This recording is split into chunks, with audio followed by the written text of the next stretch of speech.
this. I don't know why. She says, good morning, everybody. For some reason or another, my screen, why is my screen so small? Does it look small on this? Yes. One simple trick to controlling your weight. Cardiologist Stephen Gundry says he solved the weight loss mystery. Hold on one second. Just say Alexa off. Alexa off. You know what that was, Al? Yes. I actually, it was Bluetooth. I know, because I plugged my iPad into Bluetooth. If you go into, I'm so sorry, everybody. We'll get to you any minute now. You never know.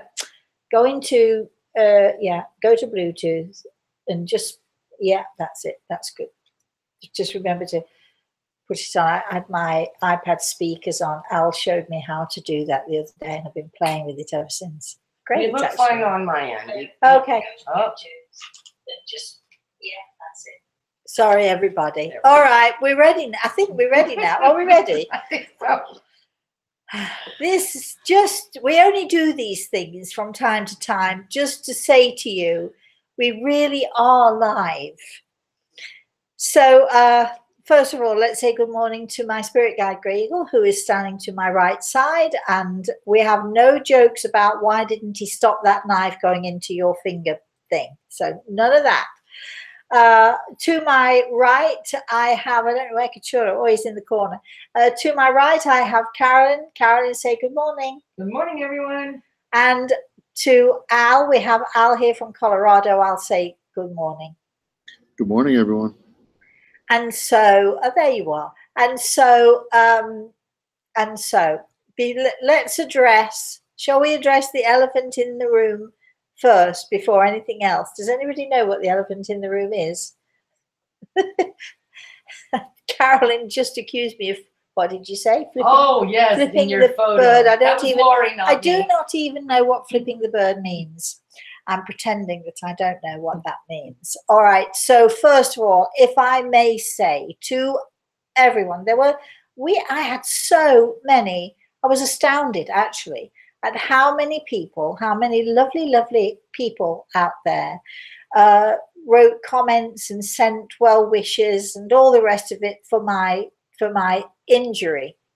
As I've told so many people, it's only a finger. It's not like it was a kidney, or I've done that one. Not like a kidney or a heart, it's not like I'm dying or anything like that.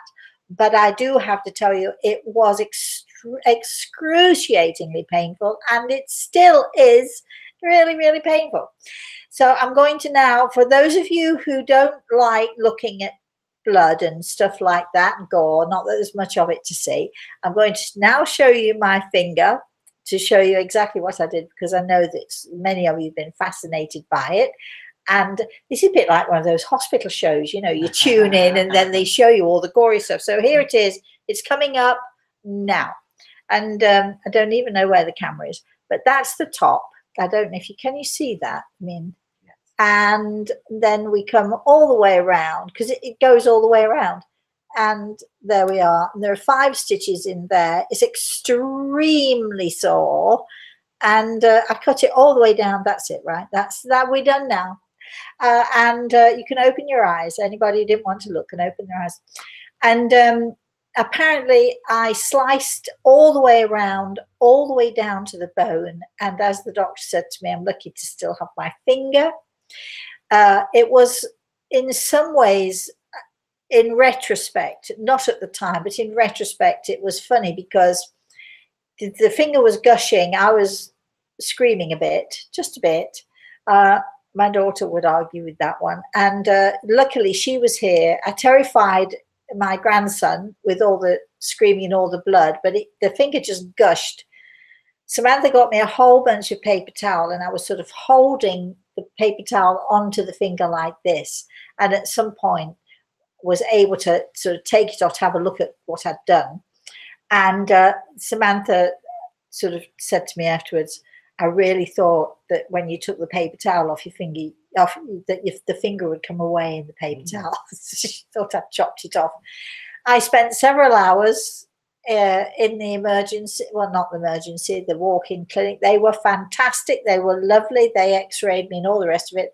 I sliced both the nerves in my finger. How nice for me, which is why it's still so painful. And it's stiff, it's swollen, and it's really bruised. And what else can I tell you? Look, I'm still smiling. It's only a finger, guys. It's just a finger. And it would not have been the end of the world. I'm glad I didn't lose it, but it wouldn't have been the end of the world if I had lost it. I've suffered far more than this. However, that doesn't stop me from cringing. My finger is completely numb in certain areas and like really nasty sharp pins and needles in other areas every time I move it. So at the moment I'm sort of one-handed because I'm trying to keep it just like this, because when I see, look, I can bend it, it's lovely. See that? I can bend it, it's great. So all of you out there, with all of your well wishes, we're done now with the finger. Thank you so much for all of your thoughts and all of that wonderful healing energy which came my way. Absolutely. Right. Al, do you want to make a comment? No, I'm just glad you didn't lose your finger. I know. Before we actually, I said we were done with the finger. Before we actually get off the subject of the finger, people do want to know, what was I doing? How did I did it? For those of you who watched this show last week, my darling boy was on. He wouldn't actually leave. I was quite surprised. He stayed for the whole time. And then, you know, I think I said to everybody, right, I'm going to make him some lunch, which I did. And I said to him, would you like some avocado? There was my first mistake. The second mistake was that I got the knife, because, you know, avocado stones are really hard to get out. So you get the knife and you go yam like that, right, into the stone, except I went like that into my finger instead. And there we are. That's what happened. I shan't eat avocado again unless somebody else prepares it for me, because I'm not going that route ever again. So that's how I did it. It was a stupid thing to do. And yes, I know I'm a cook. What can I tell you? I should know better. I did know better. I do know better. But sometimes we just do stupid things. The finger story is now over and done with. The end. So, Al, do we have anyone out there listening to me rabbiting on about this stupid finger? We do. We have a couple of people on. Okay, great. So Jeanette has a comment. She said, just wanted to say good morning. She has an appointment, but she's going to watch later. She said, blessings to all, aloha. Albertine has a question. Albertine says, good morning. Good morning, why do we not receive a letter at birth? What life is like? The spirit world sees everything. Do they know the answer? So I think she means like, I don't even understand the question. A letter from whom? Who would the letter be from? We'll ask her. I guess maybe she could write in. Yeah, Albertine, unless you want to sort of, if we have time to. Well, I'm sorry, don't understand the question. Why don't we receive a letter? Actually, it's a really good idea that parents should write to their kids and write them a letter, you know, prior to their birth, so that, you know, they have it and they can store it with them. It's a good idea, but I'm not sure if that's actually what you mean. So if you could just explain a little bit further about what you mean, that would be great. Carolyn, let's move on to another question. Dean's here, and I hadn't gotten the chance to tell you, he loves the cookbook. loves it. He never thought he'd have the opportunity to own that book, and he's forever grateful. My gift to you, my darling. Thank you very much. You deserve it. You've been trying out my recipes. You've been making comments for me. So, hey, it was the very least I could do. Did he get his little Christmas things as well? We have not shipped that out yet. Oh. All right. Well, you've got another thing coming at some point, but I'm glad you got the book. And you love it? Do you love the photos, I hope? Aren't those photos fantastic? He specifically mentioned how when he pulled it out of the box, that greeted him. That photo of you and Reese and Samantha greeted him. Yeah. Shall we have that? Show everybody? I'm really glad. There we are. There it is. Once again, Rosemary's cookbook, Rosemary's kitchen. And my darling boy, my darling girl, and... there she is. I'm not sure if you can see that. Aren't we a handsome family? What can I tell you? There you are. And the recipes, will show you inside and hold it properly.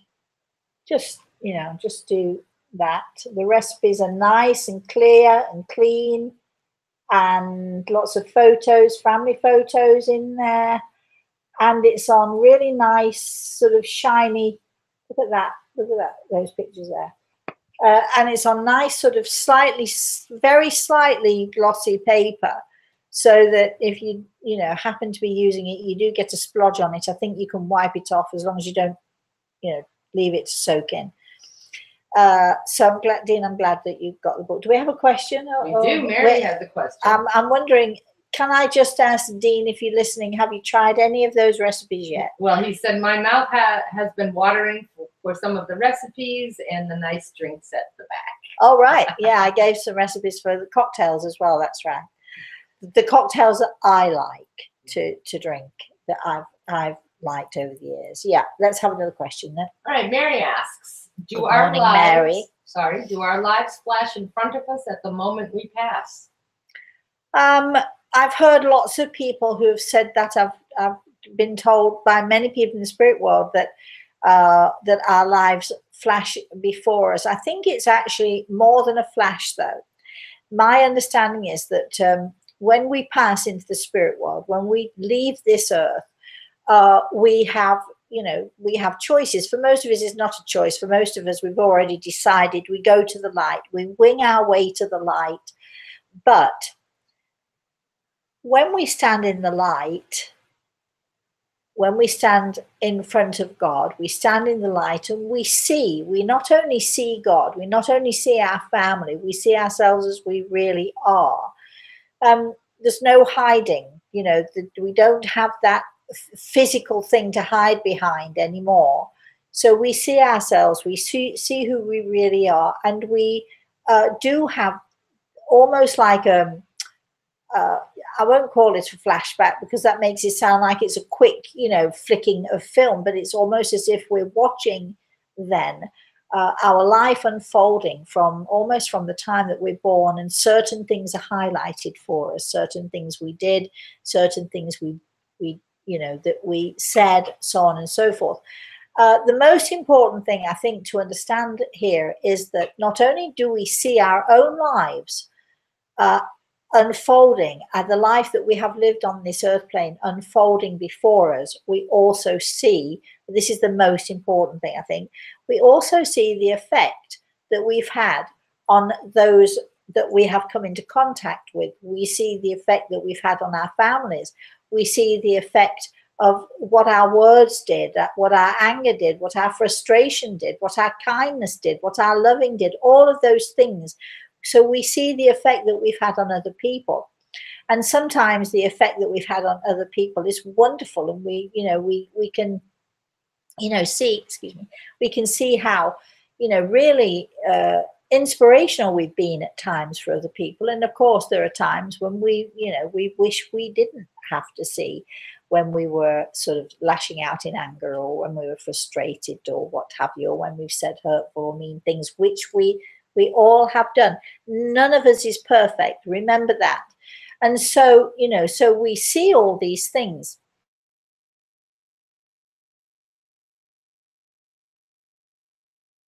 And in judgment of our actions and the way that we have been in our lives. But I don't think that it's God who stands in judgment. I think it's us who stand in judgment of ourselves, because the reason that we come here in the first place is to learn, to grow, to be more of who we can be, to be the best that we can possibly be. So when we're in the light and we see that sort of, let's say, you're calling it this film, this flashback, or whatever it is you want to call it, we see where we achieved and we see where we failed. And we're human. Of course we fail. We fail all the time. So it isn't God who judges us. It is ourselves who are given the opportunity to judge, because, we see where we went wrong, and we then have opportunities to set things right and to put things right and to become more again of who we want to be. So for those people who are not so nice. For those people who, let's say, have done evil deeds, the idea of stepping into the light and seeing the ugliness of themselves and the ugliness of their soul, you know, a lot of people don't want to do that, so they'll not willingly step into the light. Some are dark souls; they don't want to step into the light. They have no interest in stepping into the light, and they go into that darkness, onto the dark side, if you like. But those of us who do have a little bit of God within us, who perhaps have done some awful evil deed, or been really mean or horrible or what have you for most of our lives, we get to see that. We do get to see that. And recently, very recently actually, I had a lady who came to their house for a consultation, and her husband had died, and her husband had not been a nice man. He'd certainly not been a nice man to her. And, you know, it was a very sad to see, because not only did he brave the light and was able to see his actions and how his actions had affected his wife and others in his family, he then actually, amazingly, she came for a consultation, and she had lots of questions. She wanted to ask him why he had been this way and why he'd done the awful things that he'd done, you know, at the end of his life, why he'd, you know, given over power of attorney to somebody else, why he'd done what he'd done with his business. These people had been married for 25 years, and he treated her like she was nothing, really. So she wanted to, without anger or bitterness, amazingly, she wanted to ask him. She was so hurt by everything. She wanted to ask him why. And amazingly and surprisingly, he came forward and he explained it, and he apologized. Not that his apology made a difference, because she has to still live with the consequences, but at least he had the courage to come and face her and apologize, and to say, you know, that he should have never done what he did. So, you know, we all have to be careful out there. Be nice. It pays to be nice. You know, we've had a lot of emails this week. We've had a lot of people complaining because there are some nasty people, and we last week had some nasty people making horrible comments on this show. What we have to do is we have to understand that these people are miserable in their own selves. They can't be happy, because anyone who has thoughts like that and is so mean and so deliberately mean about other people that they don't even know mostly, but even if they did know, why would you be so mean as to want to put something up on a you know, on a talk show to disrupt and to cause damage? All of you out there who have commented and said how awful it is, just try and think the opposite way, because I like to send healing to these people, because I know that they are so miserable in their own lives. Only a person who is black and dark inside of themselves can spit out this vitriol that they do. So I prefer to say, I'm sending you healing, but stay out of my space. And so try, if you can, not to get so angry or frustrated with these people, because they do need healing, and they do need our love and our compassion, whether they, of course, are going to deny that vehemently. But anyone who spits vitriol, whether it's on a talk show, whether it's you know, sort of for the community to hear, whether it's simply in their own home, in their own space, whether it's just with their own family, anyone who spits vitriol, anyone who is mean and nasty and uses disgusting language to spit at and to try to hurt or to harm someone else, is a person who has a severe problem.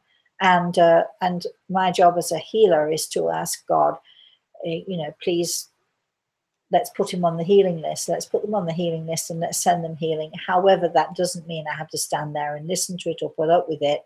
So I'm not going to do that. But I am going to try and think in a way that is positive, and in a way that I would want someone to treat me if I were mean and dark and an unhappy person, which I'm actually, thank goodness, not. Even with the finger issue.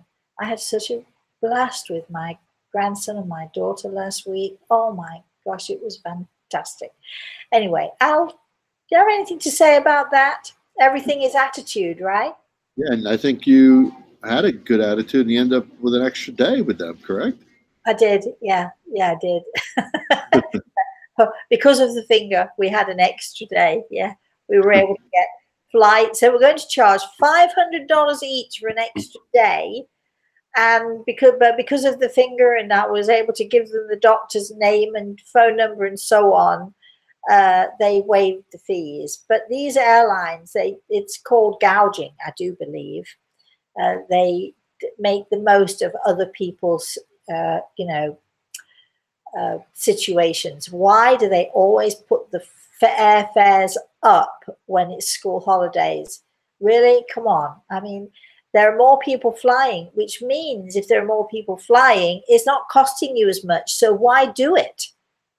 That's my moan for the day. And do we have a question from anybody else? We do. I'm not sure if I'm pronouncing this correctly, but Alvise, Alvise. Okay. Says, Dear Rosemary, can you sense if I have any talent for mediumship? I am attending a spiritualist program in my country. For my aim is to be able to listen to my loved one. Thank you. I'm always loath to give. I do not have classes or courses.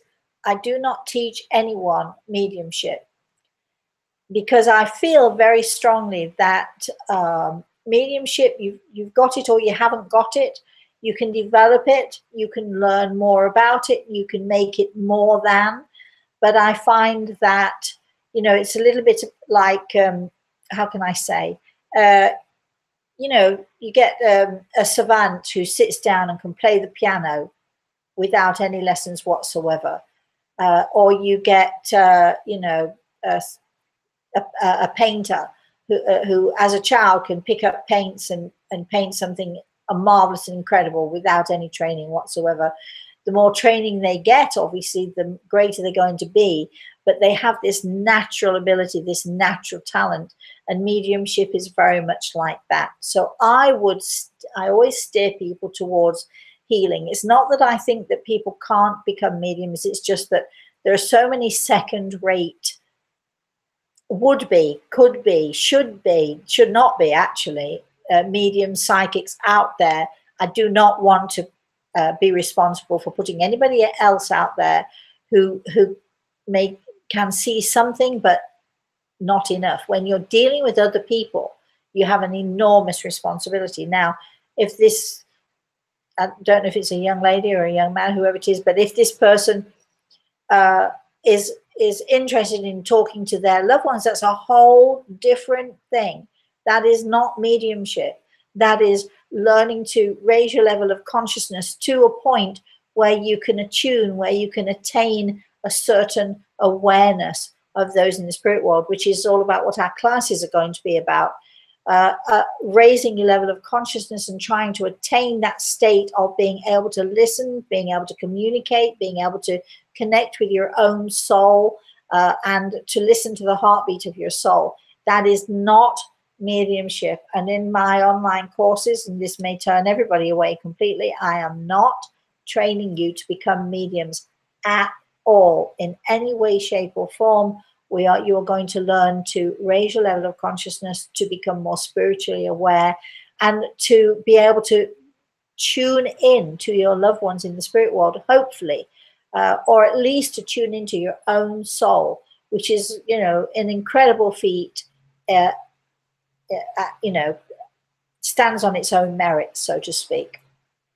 Carolyn. Marlene asks. Good morning, Marlene.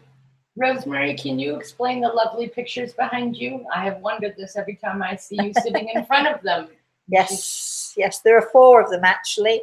Let me just move the camera slightly so you can actually see these things. I don't know if you can see. There they are, up there. All right, so we're now coming back down again. These pictures came out of a very, they're very old, and the tiles themselves are very old, all hand painted, and they represent, each one of them represents the 4 elements, the 4 earth elements: earth, fire, air, and water. And when I was writing soul signs and learning about soul signs, a very good friend of mine in Italy, we went with his mother and his mother-in-law. We went out to dinner up in the mountains just outside of Florence. And we went into this restaurant, and they had these things behind the wall in the restaurant. And my friend had taken me there because he'd seen them, and I was just in awe of them because it was such a profound moment for me to sort of to see you can't see the paintings properly, but all the tiles are ancient tiles, and they're all hand painted, beautifully done. You cannot lift these pictures; they're so heavy. I think they're concrete backed or something. But the next thing I know, of course, I'm in awe of this, and we're looking at them. I'm looking at with my friend. We're talking about them, and so on and so forth.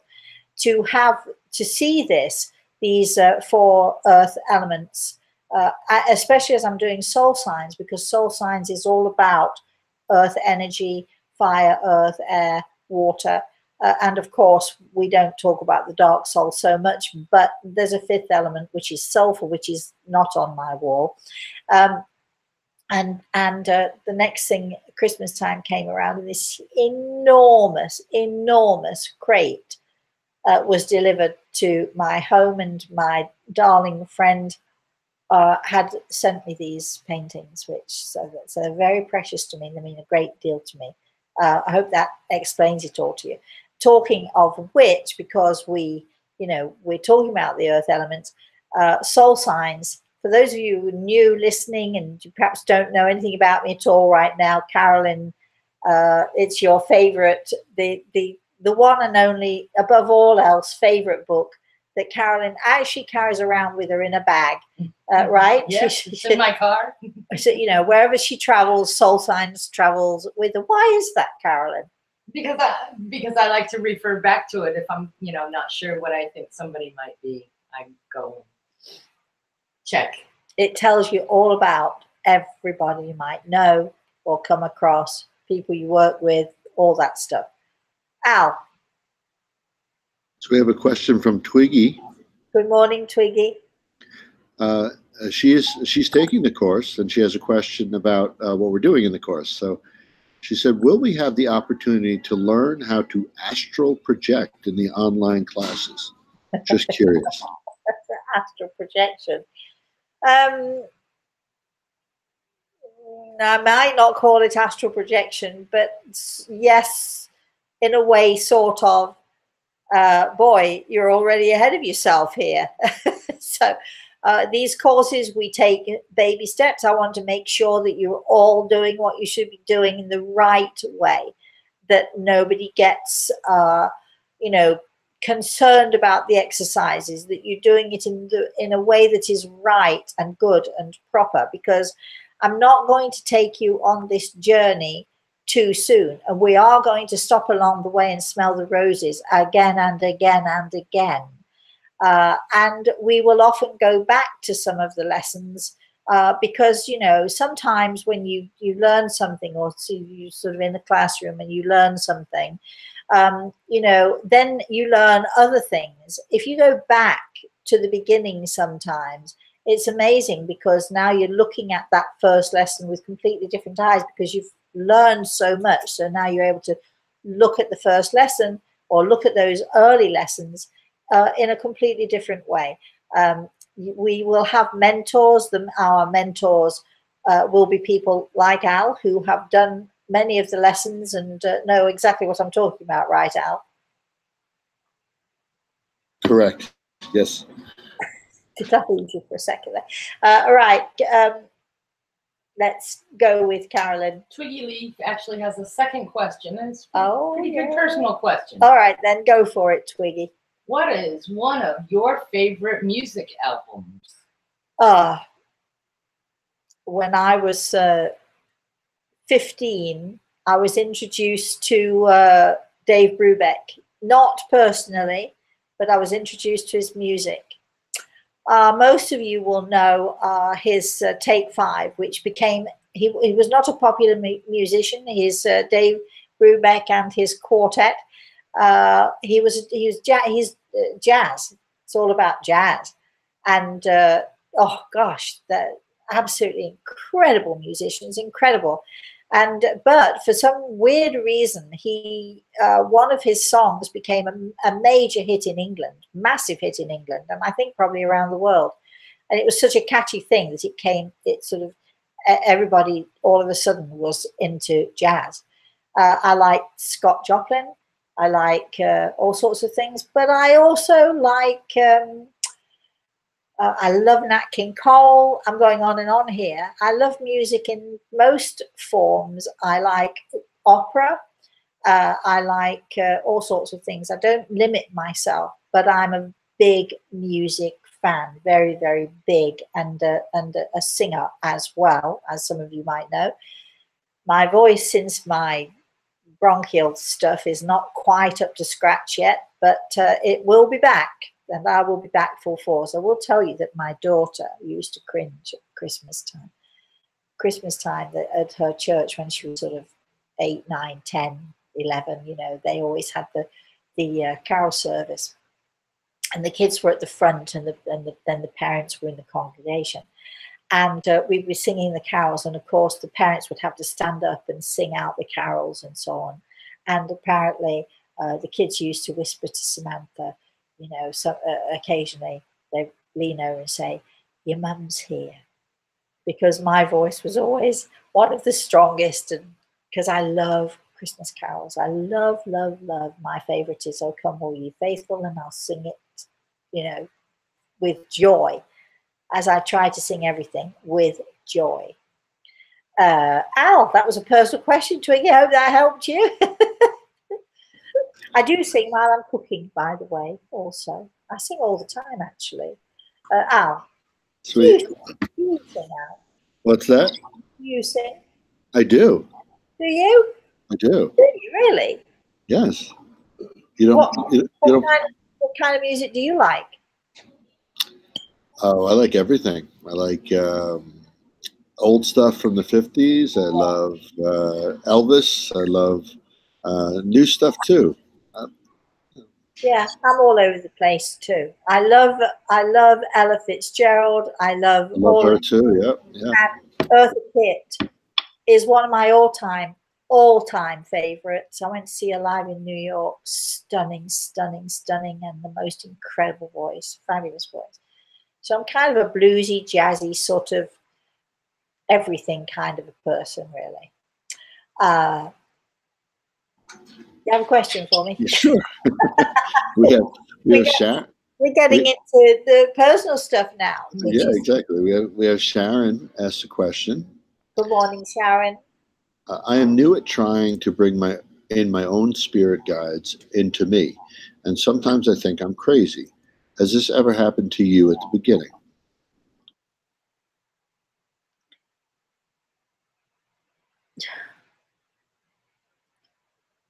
I'm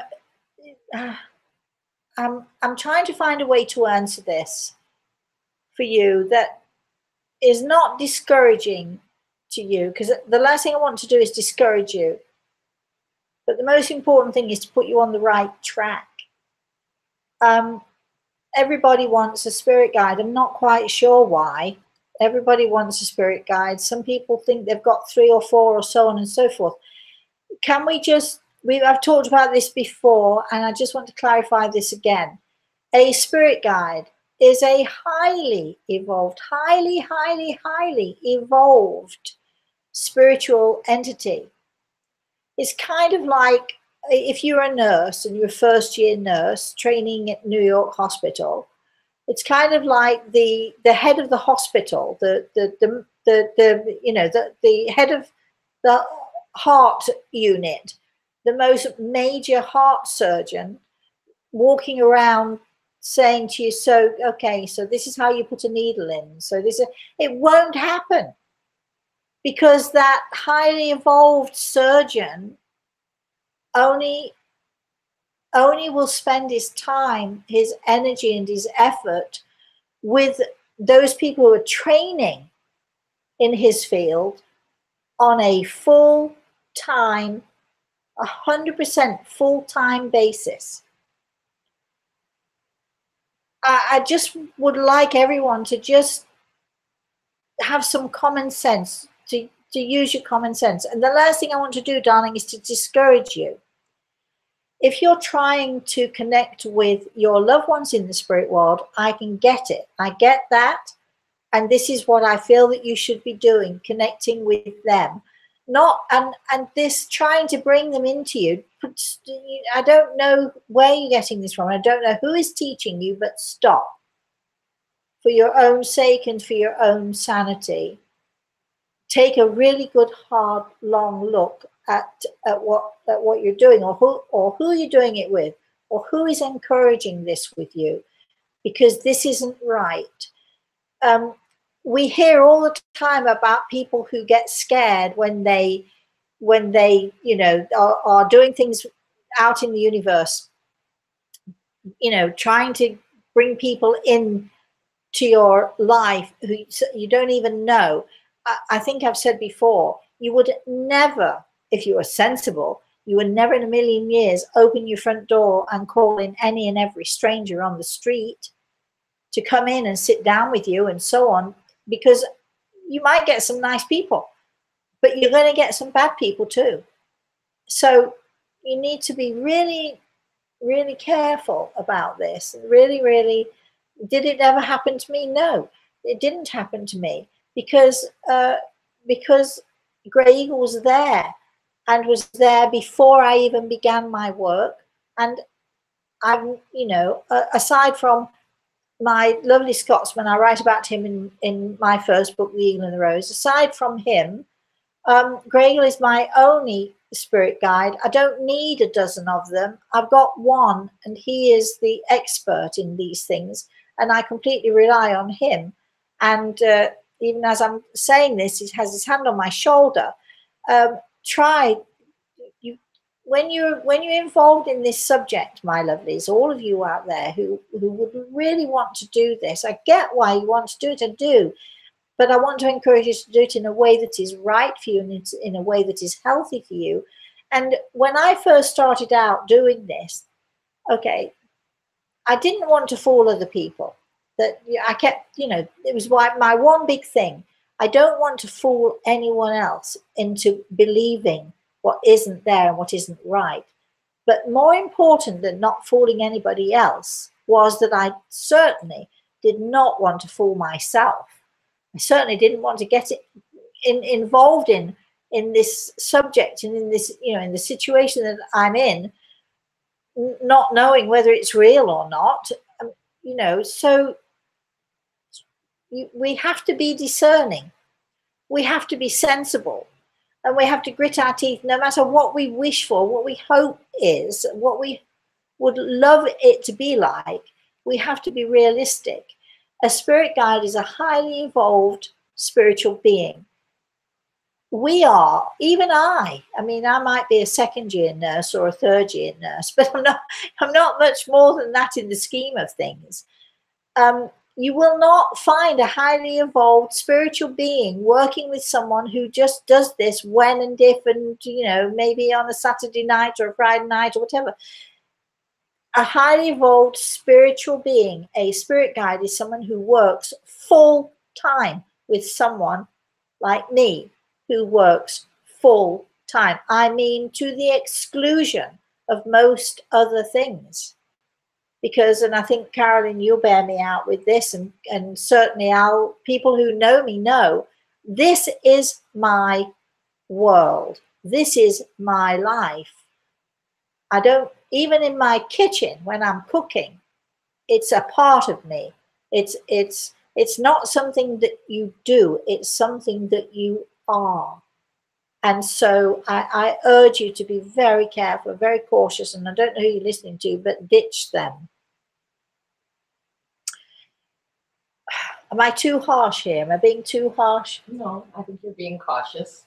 I'm just, I don't, the last thing I want is for people to get involved in something and then, 5 years down the line, find you've been fooling yourself. That would be an awful thing. And you don't need to people don't need to do all these, weird and wonderful things. The whole subject is wonderful as it is, and certainly weird. The real true truth of it all is so remarkable and so wonderful. I hope that who was that? The person I was talking to. I do hope I haven't upset her too much. Who's Sharon? Sorry, Sharon. I hope I haven't upset you too much. Al, what do you think to what I've said? Do you think I'm being too harsh here? No, I mean, it's like you said, you don't want to discourage people from becoming more in touch with their soul, becoming more aware. But there is, you have to take great care in it, like you've told me so many times. And a lot of times when you're searching for something, you're vulnerable at the same time. And that vulnerability could lead you down a path that may not be the best for you. And I think that Sharon is very vulnerable and needs gentle guidance. So even though I'm sounding harsh, I'm trying to guide you gently down the right path, because I feel that anyone who's sitting there asking spirit guides to come into them, no. It's a dangerous game. So please don't do it, my lovely. Don't do it. Let's have another question. Who's going first? Carolyn, let's have your question. It's a comment from Priscilla. Good morning, Priscilla. Today is my mom's birthday. Please send your blessings. She lives in India. Oh, Priscilla's mum. Does Priscilla's mum have a name? Hi, my darling. Are you watching in India? I hope so. If not live, then maybe you'll be watching at some point down the road. Talking of foreign countries and so on. And happy birthday to Priscilla's mum. I'd love to have a name. I might not be able to pronounce it, but I'd love to have it. But anyway, happy birthday to Priscilla's mum. We are having Mitchell on Everything is Attitude show in 2 or 3 weeks. We're having Mitchell Coombs, who is a medium in Australia, who's going to, it'll be like Saturday morning for him and Friday night for us, Al, right? We're going to have him on in a few weeks. He's going to be talking about who knows what. We've not even gotten there yet, but that's an exciting piece of news right there. Al, let's have another question. So we have NAD, N-A-D. It's NAD. I don't know the name, but okay. Morning, it says, wish a good health, Rose. It's been many times seeing small white feathers around my flat, which I've never seen before in my whole life. Could you please tell me what this means? Bless you, Rosemary. How lovely. You're getting gifts from the spirit world right there. Feathers are my thing. Birds, eagles and feathers. Always somebody is sending you a gift, I think, letting you know that they're around you. So maybe it's some loved one in your family who's letting you know that you're not alone. I have a feeling, Nad, that things have been a little bit shaky for you actually recently. I know we could say that to almost everybody and it would be true, but I do feel that, and I do need to say that to you because Gregor has his hand on my shoulder as I'm talking to you, and I think the feathers are a gift to you, and how fabulous and how wonderful that is. So very precious gift from the spirit world. Somebody loves you a great deal. Do we have an aura question, Carolyn? Yes. Maggie wrote in. Good morning, Maggie. I'm assuming all living beings have chakras, including plants and the earth. Can one balance all and not just ourselves? Assumptions are not always good to make, are they? Greg always says to me, don't make assumptions because that's where we can go wrong. I don't know whether plants have chakras. Let's be clear. Those of you thinking, well, what does that mean? What is a chakra? A chakra is simply, it's very simple, a Hindu word. It means spinning wheel. That's what it means.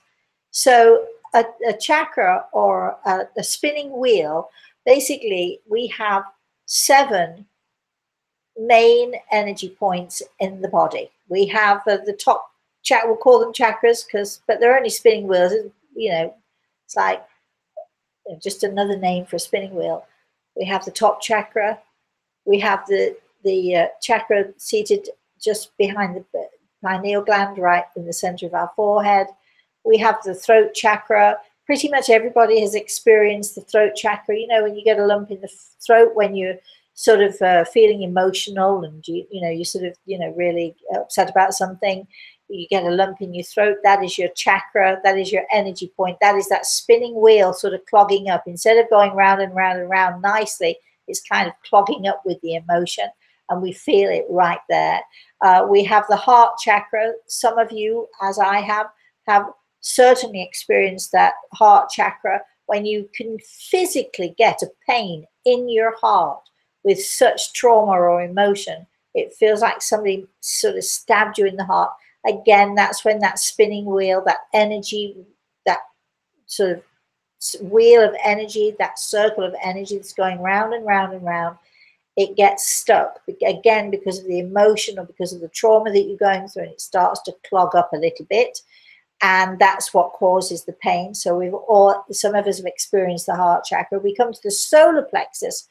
The solar plexus, I would say almost everybody on the planet has experienced that one getting clogged. Butterflies in the stomach, feeling emotionally sick when you get, when you're sort of excited or nervous about something. Again, that chakra point, that spinning wheel going around and around in your solar plexus. What we try to do when we're raising our level of consciousness, we're going to be talking about doing this in our class online courses. We try to get those chakra points, those spinning wheels moving gently, slowly, but evenly around and around and around, so that our energy, when all of the wheels are connected, when all of the energy is connected, we can raise our level of consciousness to a point where we become much more in tune and much more aware. The sixth chakra, you thought I'd forgotten. Well, actually, it's not the sixth, it's the seventh chakra, is the one that's at the base of the spine. Some liken it to the Kundalini, the snake coiled 3.5 times around the base of the spine. We're going to touch on that a little bit in online courses. And the one that most people don't like to talk about because it's a little bit embarrassing, but a student of mine talks about it as down in the forest. Well, you have to understand what I mean by that. So we have 7 main chakra points. Those of you who experience that one down in the forest must be, sort of just in heaven. I suppose it's a bit like having an orgasm of a kind. But when we experience these chakras, these chakras, it's like when we connect them all together, it's like having a spiritual orgasm. It's beautiful and wonderful, and the energy just will flow and flow and flow. However, there are also, I don't know, hundreds, if not thousands, of smaller, tiny pinpricks. We have small, tiny pinpricks, chakra points in our palm centers and so on and so forth. I've never related palm centers to plants, but certainly every living thing on this planet has energy and an energy field around it, and energy that flows around and through it. And Semyon and Valentina Kurlian, a Russian couple, actually devised the camera, the Kurlian camera, which photographs the aura. When people like me used to talk about seeing colors around people, for instance, because energy is color and so on and so forth, we were considered to be, a bit nuts, a bit crazy. But now we can actually, since I can't remember what year it was that they developed this camera, but a long time ago, but we now can photograph the aura, and it's a very common thing. You can go to psychic fairs and put your hand in a machine and it photographs your aura. Hence now people like to read the aura and read what the colors in the aura mean and all that stuff. We can go on and on and on and on. I can't remember what the question was, but I'm not sure. What was the question at the end? She's assuming everything has chakra points. Can one balance all and not just ourselves? Can what? Can one balance all? No. The earth and the plants and not just ourselves? Well, we when we're balancing, the most important thing is for us to balance ourselves. If we balance ourselves and we bring rightness and balance to our own selves, then around us we have balance also, or we try to bring balance to the things that we're involved with or the people that we're involved with and so on. And being balanced on our own selves means that we have a chance to balance other things as well. But there are other elements, there are other elemental forces, there are other people out there who want to disrupt and to disrupt balance. So to try to balance the world in its entirety is, I think it's too much for, after all, we just, as I say to people, I'm just one little being, just a little human being doing my very best. And my point is that I should be as balanced as I can be, as you should be. And we hope from there that that energy flows out and touches other people. Whether it does or not, we have no control over, but we hope that that's what happens. Al. Lori has a question. Good morning, my darling Lori. Do people keep their same personalities after they pass forever? Yes. Or do we grow like we do here? People keep their personalities. Certainly, when I've talked to people in the spirit world, a lot of the recognition, it comes from how a person laughs or what they laugh about or the things that they find funny, or you can tell a lot about a person's personality. And so when people in the spirit world come through to talk to me, they still have that same personality. However, if our personality has been to be miserable and dour and sort of to be grumpy and so on, we do have a chance, as we do in life, we have a chance to change it, as we do when we pass into the spirit world. We do have a chance to become, let's say, more enlightened. Because there's, I can't imagine, I'm very lucky. I've got a very happy disposition. That doesn't mean I'm happy all the time, but I do have a very happy disposition and I'm a very positive person. I can't imagine how awful it is for those people who go around with, misery and grumpy for no reason. I can understand people being unhappy if something awful happens to them. I can understand that. But there are those people out there who really need to have a good kick up the bum and to get a life and to start look at things in a positive way as opposed to in a negative way. That's all I'm saying about that. What do you think, Al? Have we lost Al again? Did we lose Al again? No, he's still there. I'm here. I was just muted. Sorry. Okay. I was asking, what do you think? I missed the tail end of that. Okay, I apologize. Carolyn, let's move on to you. Okay. Miguel has a question. Good morning, Miguel. Good morning, Rosemary. I'm just curious as to which career field you think I should strive for. I loved being an EMT and working on an ambulance, but I've always wanted to be a police officer. Oh. It's not about what I think, Miguel. It's about what you think. But I have a feeling, I've got Grey Eagle's hand on my shoulder, and I don't usually do this. Here I go again saying this, but I don't usually do this. But I think that you are, I think you are a real carer. And I think maybe the reason you want to go into the police force is because you want to help people as opposed to wanting to uphold the law. So I think you need to look at the reasons why you want to be in any kind of work, in any line of work, and then move forward with the idea in mind that you of what you want, of what it is that you want to achieve. If you're more concerned with justice and helping people, then you might want to consider social work rather than the police force, because I'm not sure that the police force I'm not sure that the ordinary man on a police force can bring about the justice that I think is important to you and the caring that is important to you. So I know that you're a healer, natural healer, so maybe you should sort of follow those lines, but it's your decision at the end of the day. If you go into law enforcement, maybe you'd like to look at the certain branches of law enforcement rather than just being a policeman on the beat. Maybe you'd like to sort of go into look into